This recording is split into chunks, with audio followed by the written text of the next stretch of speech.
And Alana, I know we also heard reports in Omaha of some people having to be rescued with their vehicles getting stuck because they were trying to cross some areas with a lot of water. So a very important reminder for people to take caution out there. Dangerous conditions there. You always turn around, don't drown, especially when there's water in the road, Courtney. Severe weather has been a big weather headline in these spring months. As we look at tornadoes this year, we're now sitting at 839, and you can see the states in pink, Texas, Oklahoma, that have been hit so hard thus far this year. East Coast also getting a significant amount, the Southeast.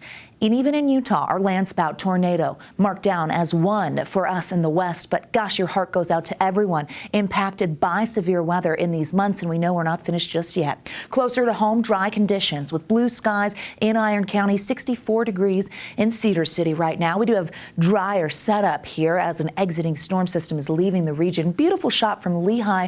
Nice day along the Wasatch Front. A little cooler than where we typically are, but all in all, it's been a beautiful Tuesday with sunshine. Satellite radar shows us where a few lingering showers and storms wanted to hold on, sneaking through in the last few hours, the Wasatch back towards Cache Valley into southwestern Wyoming and impacting the basin and the furthest part of Uinta County, a little further south, maybe towards Duchesne, but that is starting to dwindle as this storm system pulls away. It's the one that brought all that wet weather yesterday, and it's going to clear the region. Salt Lake Valley, you look gorgeous. Gosh, I love where we live.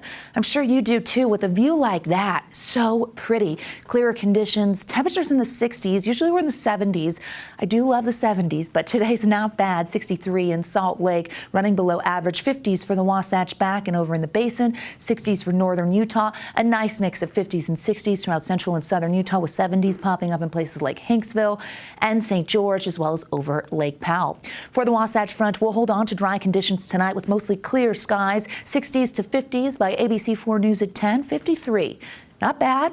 A little brisk this morning, but we warmed things up, and we're going to continue to warm for the midweek. That warm-up, though, is short-lived, and it's because of this incoming system.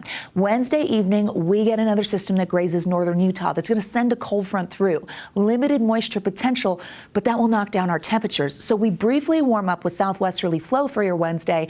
Winds will start to be a little breezy, gusty at times, and then we drop. We keep the door open for the potential of a system for the weekend. Forewarning you now, Saturday and Sunday look a little unsettled, but not a huge soaker.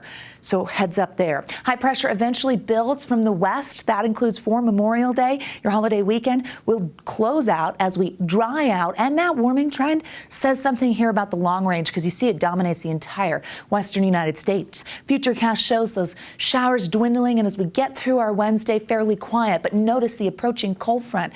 The model wants to bring that in by the evening hours. So between 5 and 6 p.m. crossing the state line, we do pick up a little bit of moisture along that boundary. We'll see what happens. It's a slight chance, but we watch as the front kind of pushes through into eastern Utah. Could bring a few pop-up storms into the early Thursday morning arena over the Uintas.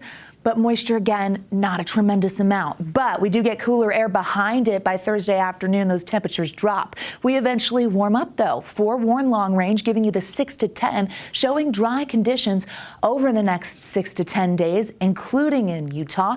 And with that high pressure building from the west, also above average temperatures. So it's a longer view, but I wanted to show it to you so you know, while we've been unsettled with this spring pattern, there's a chance things quiet down. 60s and 70s for tomorrow. 80s in Moab, 70s on the I-15 corridor, mid-80s return to St. George, but still staying away for the 90s for the next couple of days. That cooler air makes it statewide, and we see those 80s holding steady through the weekend.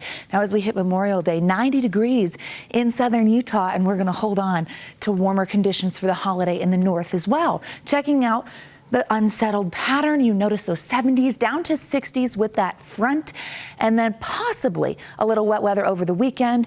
Memorial Day does look beautiful with a high of 76. Okay, so at least we have it nice for the holiday. I like that.